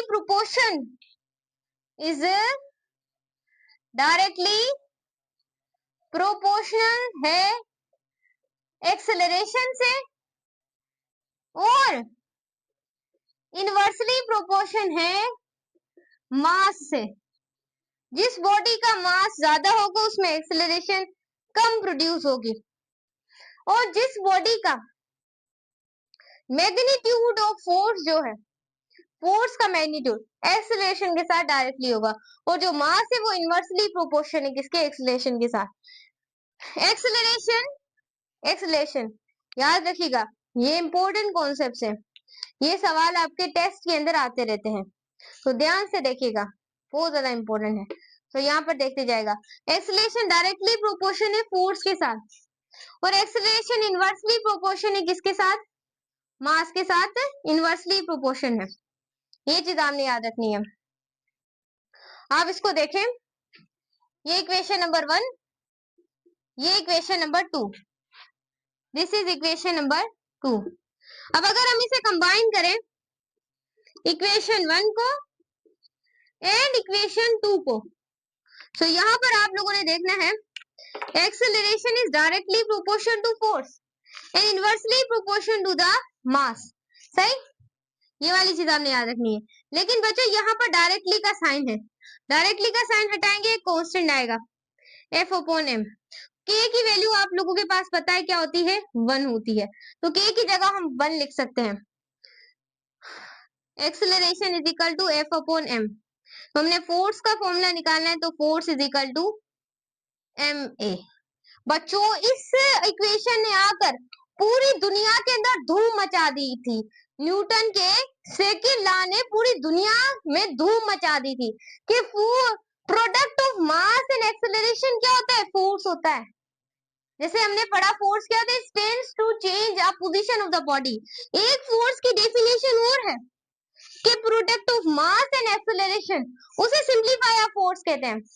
उसे क्या बोलते हैं? फोर्स कहते हैं। ये देख लें आप लोग, इस फार्मूले ने आके बहुत ज्यादा धूम मचाई थी, ये चीज आपने याद रखिएगा। अब हम पढ़ने वाले थर्ड लॉ ऑफ न्यूटन। यहाँ पर ही हेडिंग को तब्दील करके और सेकंड की जगह मैंने थर्ड लिख लेती हूँ मैं यहाँ पर। I hope you understand the laws of the Newton. अब हम third law of Newton last को पढ़ने वाले हैं, तो यहाँ पर गौर से देखना है आप लोगों ने। Third law of Newton, Newton का तीसरा लॉ। न्यूटन कहता है तीसरे लॉ में कि एवरी एक्शन, जितने भी हम एक्शन करते हैं उसका इक्वल और अपोजिट रिएक्शन होता है। मैम ये क्या बोल रही है? एक्शन क्या होता है, रिएक्शन क्या होता है, पहले ये तो बताएं। अब देखो बच्चों, मेरी कोई फ्रेंड है, उसने दूसरी फ्रेंड को थप्पड़ मारी। मेरी एक फ्रेंड थी, उसने दूसरी फ्रेंड के मुंह पे ऐसी थप्पड़ मारी। तो याद रखिएगा, जिसने थप्पड़ मारी है उसने उसके ऊपर एक्शन किया है, और बाद में वो जब उसे थप्पड़ मारेगी ना, तो वो उसका क्या होगा, रिएक्शन होगा। अगर कोई बॉल है, उसको मैं नीचे फेंकती हूँ, ये मेरा एक्शन है, वो बॉल उठकर दोबारा वापस आता है, ये बॉल का रिएक्शन है। ये चीज आपने याद रखनी है, बहुत ज्यादा इंपॉर्टेंट है। तो न्यूटन थर्ड लॉ कहता है, every action is equal and opposite reaction. Newton का सेकंड लॉ बोलता है कि जितने भी एक्शन होते हैं इसका इक्वल और अपोजिट क्या होता है, रिएक्शन होता है। अब देखते हैं कि एक्शन किन किन बॉडी पे होता है। Action is applied, first body किसके ऊपर करती है, सेकंड बॉडी के ऊपर एक्शन अप्लाई होता है। और मैम रिएक्शन कैसे होता है बच्चों, रिएक्शन क्या होता है, रिएक्शन होता है, अप्लाइड होता है, कौन करता है, जब सेकंड बॉडी किसके ऊपर करती है, फर्स्ट बॉडी के ऊपर करती है। जैसे कि मैंने आपको एग्जाम्पल भी दी है, पहले मैंने आपको एग्जाम्पल दी थी कि बॉल वाली एग्जाम्पल दी, बॉल थ्रो बॉल को हमने थ्रो किया, बॉल को जहां भी थ्रो कर सकते हैं। मैंने किसके ऊपर फेंका है, फर्श के ऊपर, किसके ऊपर फेंका है, जमीन के ऊपर क्या फेंका है, बॉल को फेंका है। तो आप ये भी एग्जाम्पल ले सकते हैं बॉल वाली।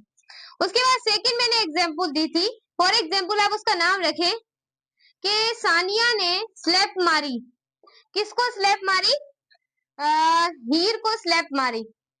सही, सानिया ने हीर को थप्पड़ मारी, फिर हीर ने सानिया को थप्पड़ मारी। तो जब सानिया ने हीर को थप्पड़ मारी थी, तो ये क्या था, उसका एक्शन था। जब हीर ने सानिया को थप्पड़ मारी, तो ये हीर का क्या था, रिएक्शन था। कितना क्लियर हो गया मैम, आपने क्लियर करवा दिया। तो चले आगे चलते हैं, ये हो गया बच्चों। इसका फॉर्मूले को कुछ इस तरीके से कुछ टीचर्स लिखते हैं, लेकिन मैं आपको जेन्युइन तरीके से फिजिक्स पढ़ा रही हूँ, तो आसान करके। मैं टीचर्स वाली कोई चीज फॉलो नहीं करूंगी, सिर्फ कॉन्सेप्ट फॉलो करूंगी। Physics is only exist concepts, जिसके कॉन्सेप्ट्स क्लियर होंगे वो एमडी गेट की सीट को आराम से हासिल कर लेगा। F is equal to a minus f is equal to r, action का इक्वल और अपोजिट रिएक्शन होता है। कर दिया ना सॉल्व। अब एमसीक्यूज, इसमें से हर साल पूछा जाता है, इसमें से एक एमसीक्यूज आता है कि याद रखिएगा, एक्शन एंड रिएक्शन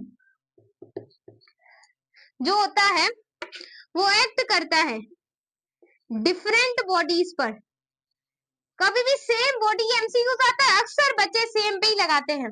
याद रखिएगा, एक्शन और रिएक्शन एक्ट करता है डिफरेंट बॉडी पर, सेम बॉडी पर कभी देखें, बॉल को नीचे फेंका, बॉल को नीचे फेंका, ये चीज आपने याद रखनी है। तो बॉल क्या थी, मैंने जब फेंका तो वो क्या थी, डिफरेंट थी। जब वो वापस आई तो वो डिफरेंट तरीके से आई होगी। तो डिफरेंट बॉडीज के ऊपर एक्शन और रिएक्शन एक्ट करता है, सेम बॉडी के ऊपर कभी भी नहीं करेगा। आप दिमाग से निकाल दे कि एक्शन और रिएक्शन सेम बॉडी पर करता है, नहीं। याद रखिएगा, again I will tell you कि एक्शन और रिएक्शन हमेशा एक्ट करता है, किसके ऊपर रिएक्ट करता है, डिफरेंट बॉडीज के ऊपर रिएक्ट करता है। अब हम आगे चलते हैं कि Newton's law in terms of the second law of हम पढ़ते हैं momentum in the terms of the second law of Newton. तो चलें आगे चलते हैं, मैं बच्चे मोमेंटम को पढ़ते हैं। बहुत ज्यादा इंपॉर्टेंट टॉपिक है मोमेंटम इज मोस्टली, बट आप फोर्स का फॉर्मूला सुनते जाएं फोर्स का आप लोग यूनिट सुनते जाएं, यूनिट। तो फोर्स का यूनिट होता है किलोग्राम मीटर पर सेकंड स्क्वायर, ये बराबर किसके होता है, Newton. It is the unit of the force. तो ये चीज आपने क्या रखनी है, याद रखनी है। क्लियर हो गया, क्योंकि यहाँ पर देखें फोर्स किसके बराबर है, F is equal to M, A के बराबर है। तो m क्या है? मास है, मास का यूनिट किलोग्राम। एक्सेलरेशन का यूनिट क्या होता है? मीटर पर सेकंड स्क्वायर। ये किसके बराबर होगा? न्यूटन के। ये चीज मैंने बोला ऐसे ही बता दूं, पर जिस स्टूडेंट्स को नहीं समझ आया होगा। अब एक और डेफिनेशन है फोर्स की, वो भी लिख लें। देखो नजर आ रहा है? नहीं नजर आ रहा है? बिल्कुल नजर आएगी आपको फोर्स की डेफिनेशन। यहाँ पर मैं फोर्स की डेफिनेशन लिखूं। फोर्स याद रखिएगा प्रोडक्ट होता है, किसका प्रोडक्ट होता है? मास एंड एक्सेलरेशन का। इसे भी आप फोर्स कहते हैं। This is called your force. Clear हो गया मैं बच्चे? क्लियर हो गया? सो ये वाली चीज आपने याद रखनी है। अब हम पढ़ते हैं मोमेंटम को, क्लियरली तरीके से पढ़ेंगे, कोई चीज आपने मिस नहीं करनी। I am requested for all our students. तो चलें आगे चलते हैं, कॉपी कर लें। बिस्मिल्लाहिर्रहमानिर्रहीम। अस्सलाम वालेकुम फ्यूचर डॉक्टर्स। सो आज हम पढ़ने वाले हैं, नहीं ये नहीं, बिस्मिल्लाहिर्रहमानिर्रहीम, अस्सलाम वालेकुम। सो आज हम पढ़ने वाले हैं मोमेंटम को। मोमेंटम एक बहुत ज्यादा इंपॉर्टेंट टॉपिक है, हाई कॉम्पिटेटिव टॉपिक है, जो कि हर इंपॉर्टेंट एग्जाम्स में पूछा जाता है।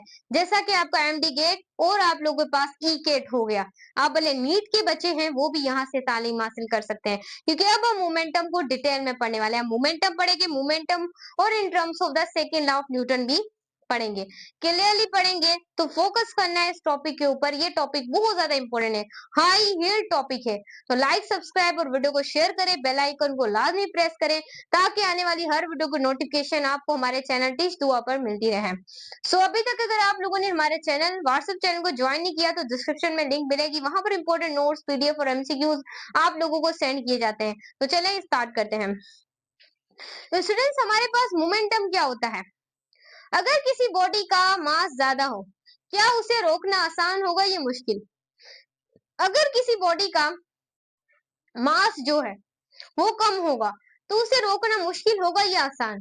इन दोनों सवालों के जवाब आपको वीडियो की जो टॉपिक पढ़ाते पढ़ाते मैं आपको दूंगी। यही इस टॉपिक में से सवाल आते हैं। मोमेंटम क्या होता है? याद रखिएगा, momentum quantity of motion, motion की क्वांटिटी को आप सिंप्लीफाई मोमेंटम भी कहते हैं।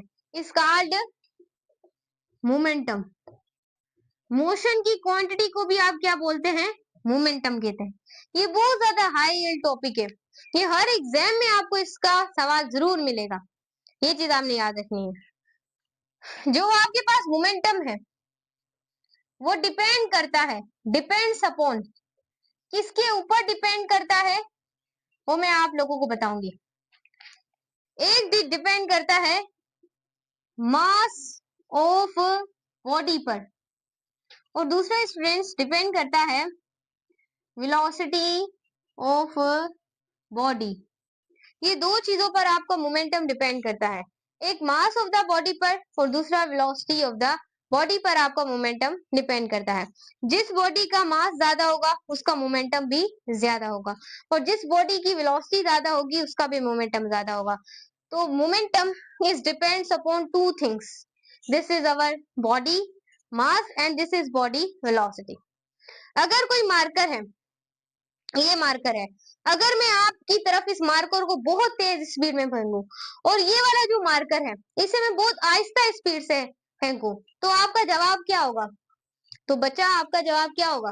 आप किसको बहुत आसानी से कैच अप कर सकते हैं? तो काफी ज्यादा इंटेलिजेंट जो स्टूडेंट्स होंगे उन्होंने मुझे जवाब दे दिया होगा कि मैम जिसको आप आहिस्ता फेंक रही हैं उसको हम जल्दी कैच कर लेंगे, और जिसको आप तेज फेंक रही हैं उसे हम आसानी से कैच अप नहीं कर सकते। तो जिसकी वेलोसिटी ज्यादा होगी उसे कैच करना मुश्किल होगा, और जिसकी वेलोसिटी कम होगी उसको कैच करना आसान होगा। ये इसका जवाब है। अगर कोई मेरे पास ट्रक है, सही, एक ट्रक है, उसको मैं आसानी से रोक पाऊंगी या एक बच्चे के खिलौने को रोक पाऊंगी? आप बोलेंगे मैम आप बच्चे के खिलौने को रोक पाओगी, और जिसका मास होगा उसको डिफिकल्ट करना होता है स्टॉप करना, मैंने आपसे सवाल किया था, और जिसका मास कम होता है उसको आसान होता है रोकना।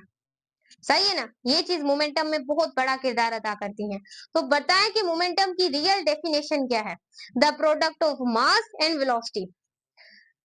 जब हम मास और वेलोसिटी का प्रोडक्ट करते हैं तो उन्हीं उसको ही प्रोडक्ट करने को आप लोग सिंप्लीफाई क्या बोलते हैं, मोमेंटम कहते हैं।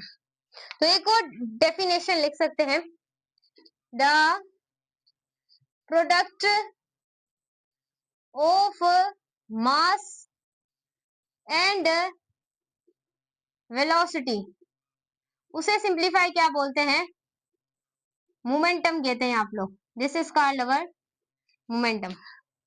अब हम इसका फॉर्मूला लिख लेते हैं यहाँ पर। फॉर्मूला, मास का यूनिट, सॉरी पहले फॉर्मूला लिख लेते हैं। मोमेंटम को हम p से शो करते हैं और ये प्रोडक्ट होता है मास का और किसका, वेलोसिटी का प्रोडक्ट होता है।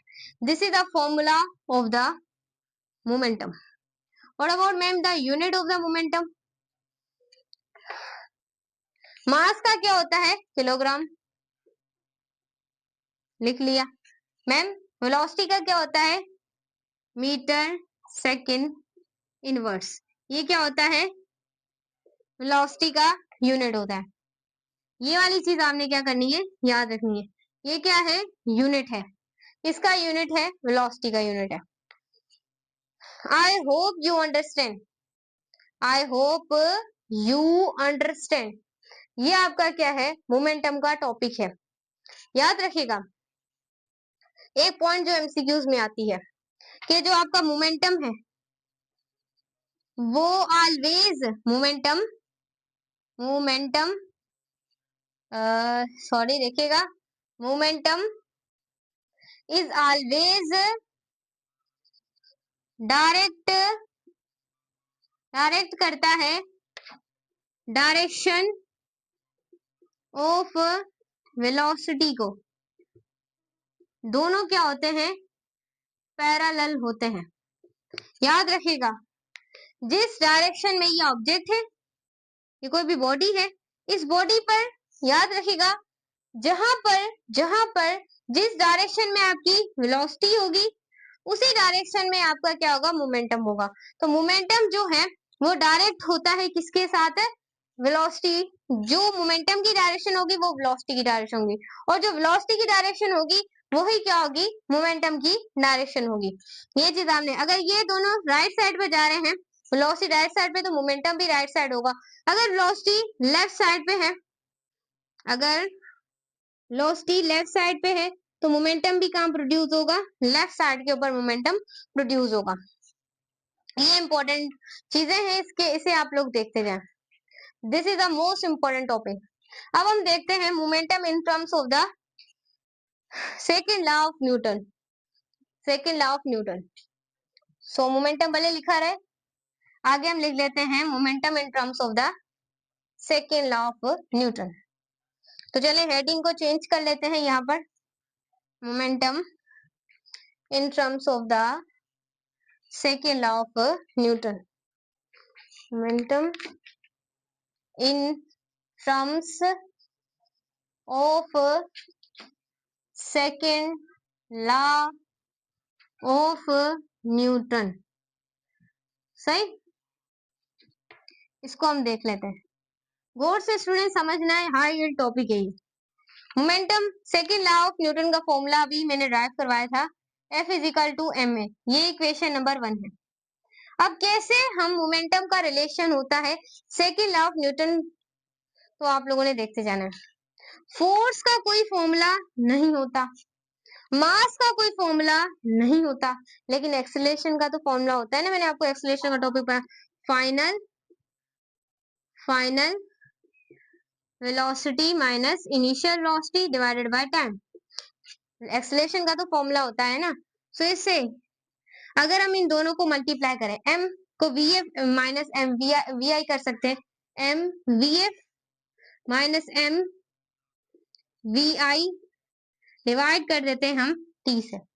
The product of mass and velocity, मैंने पढ़ाया था ना momentum, product of mass and velocity क्या होता है मैम, आप यहाँ पर लिख सकती हैं मोमेंटम, मोमेंटम लिख सकती हूँ vf माइनस, यहाँ पर भी मास और वेलोसिटी की जगह momentum final and momentum initial divided by T, ये चीज आपने याद रखेगा। अब ये दोनों क्या है, चेंज आया है, इसमें आया है फाइनल में और इनिशियल मोमेंटम में चेंज आ रहा है। तो इस फाइनल और ये इनिशियल क्या है, चेंज है। तो ये चेंज की जगह में डेल्टा पुट कर सकती हूँ, चेंज की जगह में। अब देखें शुरू से कॉन्सेप्ट सुने, ये क्या था, Newton second law of Newton का फॉर्मूला था, सही हो गया। फोर्स का कोई फॉर्मूला नहीं था, क्योंकि हमें रिलेशन ड्राइव करना है momentum in terms of the second law of Newton. तो फोर्स हमने लिख दिया, मास को भी एज इट इज हमने उतार दिया, लेकिन मास का कोई फॉर्मूला नहीं था। एज कम्पेयर टू एक्सेलरेशन का देखें, सो एक्सेलरेशन का हमारे पास है final minus initial divided by T, ये चीज आपने देखनी है। अब इन दोनों को हमने आपस में मल्टीप्लाई करवा दिया, तो m v f minus m v i divide by t. Mass and velocity किसका प्रोडक्ट है, मोमेंटम का, तो m p f minus p i. अब ये फाइनल और इनिशियल एक चेंज है, यहाँ पर देखिएगा F is equal to delta p divided by t, this is the force. Force का रिलेशन आ गया in terms of the momentum. कि फोर्स जो होती है वो ही मोमेंटम को चेंज करती है यूनिट टाइम के साथ। फोर्स ही होती है जो मोमेंटम को भी चेंज करती है। फोर्स ही होती है किसी बॉडी की डायरेक्शन को चेंज करती है। फोर्स ही होती है जो एक्सेलरेशन प्रोड्यूस करवाती है। देखिए फोर्स की कितनी ज्यादा डेफिनेशंस है, तो आप फोर्स की एक और डेफिनेशन लिख सकते हैं, या यहाँ पर आप लोग लिख सकते हैं, यहाँ पर फोर्स ही होती है जो एक तरह का आप लिख सकते हैं रेट चेंज ऑफ मोमेंटम, जो मोमेंटम को भी चेंज करवाती है वो भी क्या होती है, इज कॉल्ड फोर्स। उसे भी आप लोग क्या बोलते हैं, फोर्स कहते हैं, जो मोमेंटम को चेंज करवाती है। सही, तो फोर्स ही होती है इन terms of the second law of Newton, rate change of momentum. Rate का मतलब है टाइम, टाइम के साथ मोमेंटम को चेंज कौन करती है, फोर्स। फोर्स ही होती है जो ये सारे काम करती है। ये चीज आपको क्लियर हो गई, क्लियर हो गई। अब अगर मैं फोर्स को उल्टा कर दूं फॉर्मूले को, फॉर एग्जाम्पल ये फॉर्मूला ऐसे भी बन सकता है, delta P divide by F multiply T. अब मेरे बच्चे बताएं, जिसको ये फॉर्मूला पता है वो अभी भी लिख दे किसका फॉर्मूला है। 1 2 3 कमेंट में लिखे, नहीं बता रहे तो मैं बता देती हूँ। ये फॉर्मूला है लीनियर इम्पल्स का, ये भी आपने याद रखना है। इस कॉन्सेप्ट में आप ये भी पढ़ लें, the product of force and time that is called a linear impulse. यहाँ पर लीनियर डेफिनेशन लिख लें, product of force and time, it is also a linear momentum. Clear हो गया, क्लियर हो गया मैं बच्चे। सो ये सारी चीजें हैं जो आपको पता होनी चाहिए। आपके एमडी गेट के अंदर फोर्स एंड मोशन के अंदर लिखा हुआ है कि आपको मोमेंटम का रिश्ता पता होना चाहिए, किसके साथ, सेकेंड लॉ ऑफ न्यूटन के साथ। सो हमने दिखा दिया कि मोमेंटम को भी कौन चेंज करती है, आपकी फोर्स। किसी बॉडी की डायरेक्शन रुका हुआ है उसे मूव करवाती है, और जो मूव कर रहा होता है उसे रोकती है कौन, फोर्स। और मोमेंटम को भी चेंज कौन करवाती है, फोर्स। और ये प्रोडक्ट है एक तरह का रेट चेंज ऑफ मोमेंटम को भी फोर्स कहते हैं। बच्चों ये छोटे छोटे कॉन्सेप्ट्स ये एमसीक्यूज के अंदर बहुत ज्यादा धूम मचा सकते हैं। फॉर एग्जांपल आपको फोर्स 50 न्यूटन दी जाए, टाइम 2 सेकंड दिया जाए, तो ऐसे दिए जाएंगे, ज्यादा मल्टीप्लिकेशन नहीं करनी पड़ेगी, फॉर्मूला पता होगा, एज इट इज आप लगा दीजिएगा। फोर्स अगर 50 है, टाइम 2 है, तो 100 हो जाएगी फोर्स। ऐसे सवाल आपको इजीली दिए जाएंगे, मुश्किल नहीं आते, तो प्रैक्टिस आप लोगों ने फिर भी करते रहना है।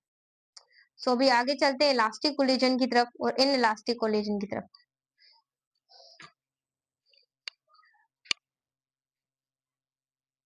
से स्टूडेंट कॉपी कर लें आप। बिस्मिल्लाहिर्रहमानिर्रहीम, अस्सलाम वालेकुम। सो आज हम पढ़ने वाले हैं इलास्टिक और नॉन इलास्टिक कोलिजन को। ये आप जिस भी बोर्ड से ताल्लुक रखते हैं, आप सिंध से हैं, फेडरल से, केपीके से, या फिर आप बलोचिस्तान से हैं, सारे यहाँ से अपने कॉन्सेप्ट्स को हासिल कर सकते हैं। भले आप नीट से बिलोंग करते हैं, सारे यहाँ से अपने कॉन्सेप्ट को हासिल कर सकते हैं। अभी तक अगर आप लोगों ने चैनल को सब्सक्राइब नहीं किया तो चैनल को सब्सक्राइब करें, वीडियो को लाइक करें और कमेंट करें। व्हाट्सएप चैनल टीच दो को ज्वाइन करें, लिंक डिस्क्रिप्शन में मिलेगा इंपोर्टेंट नोट्स और पीडीएफ के लिए।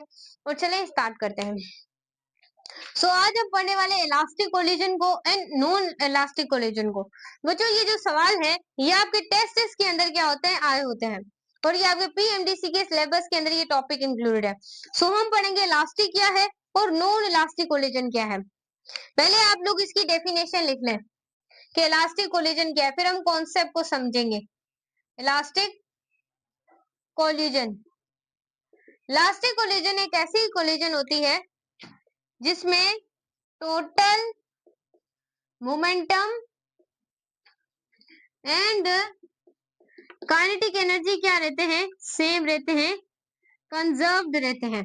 तो आप कह सकते हैं ये परफेक्टली क्या होंगी, इलास्टिक कोलिजन होगी। आपसे सवाल किया जा सकता है कि बताएं इलास्टिक कोलिजन क्या है।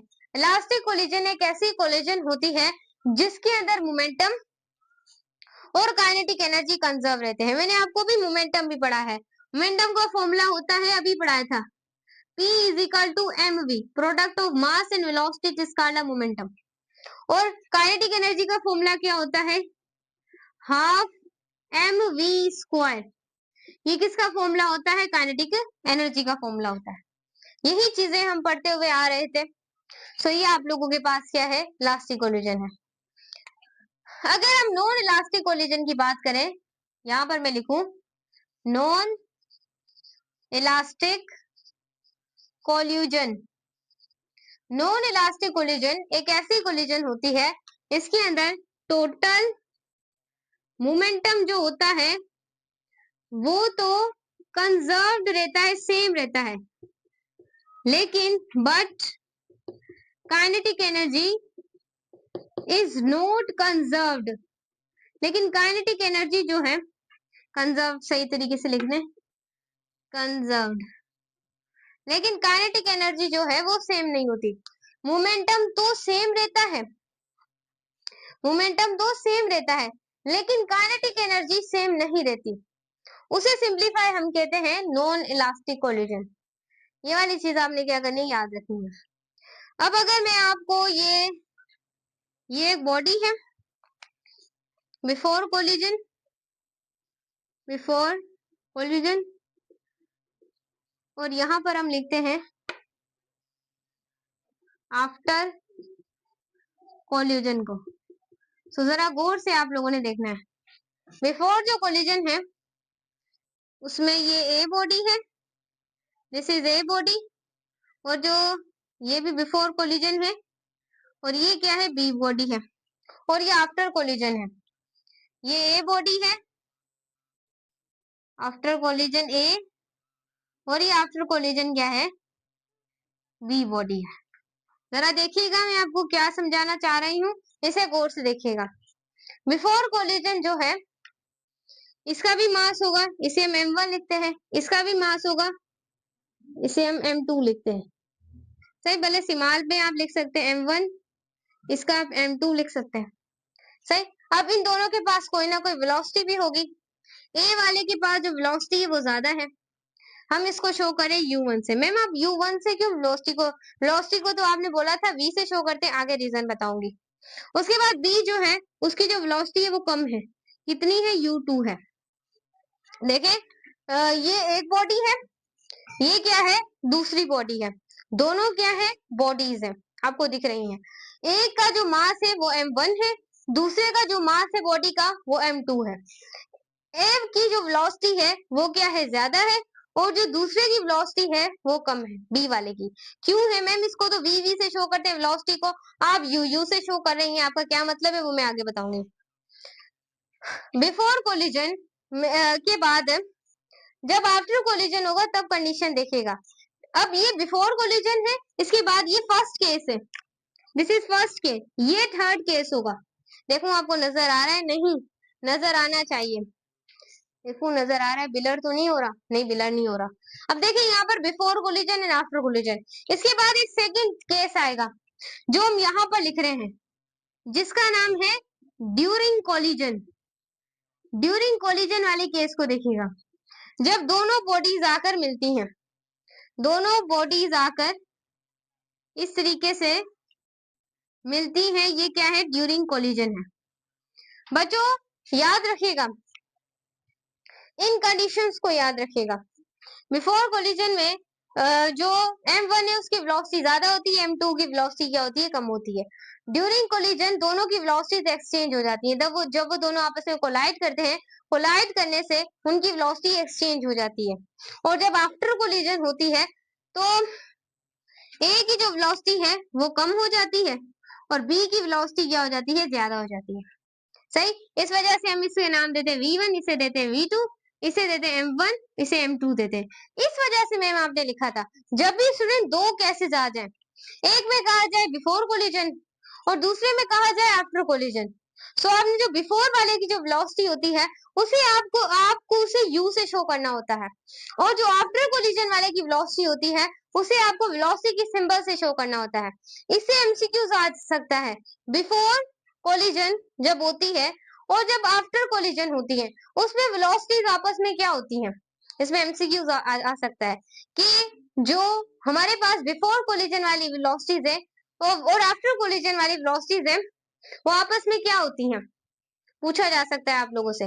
तो आप लोगों ने क्या बोलना है? दोनों एक्सचेंज होती हैं, चेंज होती हैं। ए वाले की अगर ज्यादा है, बी वाले की कम है, तो आफ्टर कोलिजन में ए वाले की कम हो जाएगी, बी वाले की ज्यादा हो जाएगी। ऐसे वेलोसिटीज में क्या आता रहता है? चेंज आता रहता है। और आपने हर चीज के लिए डेवलप रहना है, बी प्रेपर रहना है। सीट आप लोगों के हाथ में होगी अगर कॉन्सेप्ट को आप साथ में लेते हुए चलेंगे। ये चीज आप लोगों को क्लियर हो गई आई थिंक। एक बार और रिव्यू करो। बिफोर कोलिजन आप देखें u1 की वेलोसिटी ज्यादा थी, u2 की कम थी। ये इंपॉर्टेंट इस वजह से बता रही हूँ, मासेस क्या है? सेम है दोनों के। जैसे ही वो दोनों आपस में मिले, आफ्टर कोलिजन हुई तो ए की वेलोसिटी कम हो गई, बी की ज्यादा हो गई, वेलोसिटीज आपस में एक्सचेंज हो जाती हैं। याद रखिएगा, before collision of elastic and non elastic collision, after collision velocities are exchange. ये चीज आपने याद रखनी है। सही, ऐसे बिफोर कोलिजन में क्या स्टेट बनेगी? m1 u1 plus m2 u2, ये चीज आपने याद रखनी है। आफ्टर में इसकी डेरिवेशन क्या बनेगी? m1 v1 plus m2 v2। जब हम इन दोनों को आपस में मिलाएंगे तो ये टोटल मोमेंटम है, ये मोमेंटम है, total momentum before collision and after collision. ये क्या है? रिमेन्स आपस में क्या रहेंगे? कंजर्व रहेंगे। ये चीज है, इसे आप law conversation of linear momentum कहते हैं। इसको पढ़ाने से पहले आपको इसका भी पता होना चाहिए था, इस वजह से आप लोगों को पढ़ाया है। Before collision and after collision, total momentum of before collision and after collision remains conserved रहे, उसे हम सिंप्लीफाई कहते हैं law conversation of linear momentum. ये था बिफोर कोलिजन जब वो कोलाइड नहीं हुए थे, और ये क्या था? आफ्टर कोलिजन जब वो आपस में कोलाइड हो गए थे। सही, तो वेलोसिटीज आपकी क्या रहेंगी? मोमेंटम आपका क्या रहेगा? हमेशा कंजर्व्ड रहेगा। ये डेरिवेशन इसको शो कर रही है। इसको आप साथ में भी लिख सकते हैं यहाँ पर, m1 u1 plus m2 u2 m1 v1 plus m2 v2। ये वाला आपने डेरिवेशन क्या करनी है? फॉर्मूला याद रखना है। This is the most important चीज है, ये आप लोगों ने देखते जाना है, किसी चीज को आप लोगों ने मिस नहीं करना कि ये टेस्ट के अंदर नहीं आएगी। टेस्ट के अंदर कहीं से भी चीजें आ जाती हैं, आप लोगों को पता नहीं चलता।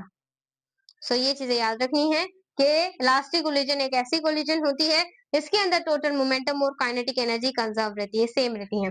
नॉन इलास्टिक कोलिजन एक ऐसी कोलिजन होती है जिसमें मोमेंटम तो सेम रहता है लेकिन काइनेटिक एनर्जी सेम नहीं रहती। उसके बाद ये वाले केसेस आपने याद रखने, बिफोर कोलिजन, आफ्टर कोलिजन, फिर उसके बाद वेलोसिटी कैसे एक्सचेंज हो जाती है। Before collision, after collision, linear momentum always क्या रहता है? कंजर्व रहता है। अब मैं आप लोगों को जो इलास्टिक कोलिजन है उसकी इनिशियल वेलोसिटी का फॉर्मूला बताती हूँ और मैं आप लोगों को बताती हूँ V2 का फाइनल जो वेलोसिटी है इलास्टिक कोलिजन के अंदर, उसको हम पढ़ते हैं। ज्यादातर हम नॉन इलास्टिक को नहीं पढ़ते, इलास्टिक वाले को पढ़ते हैं।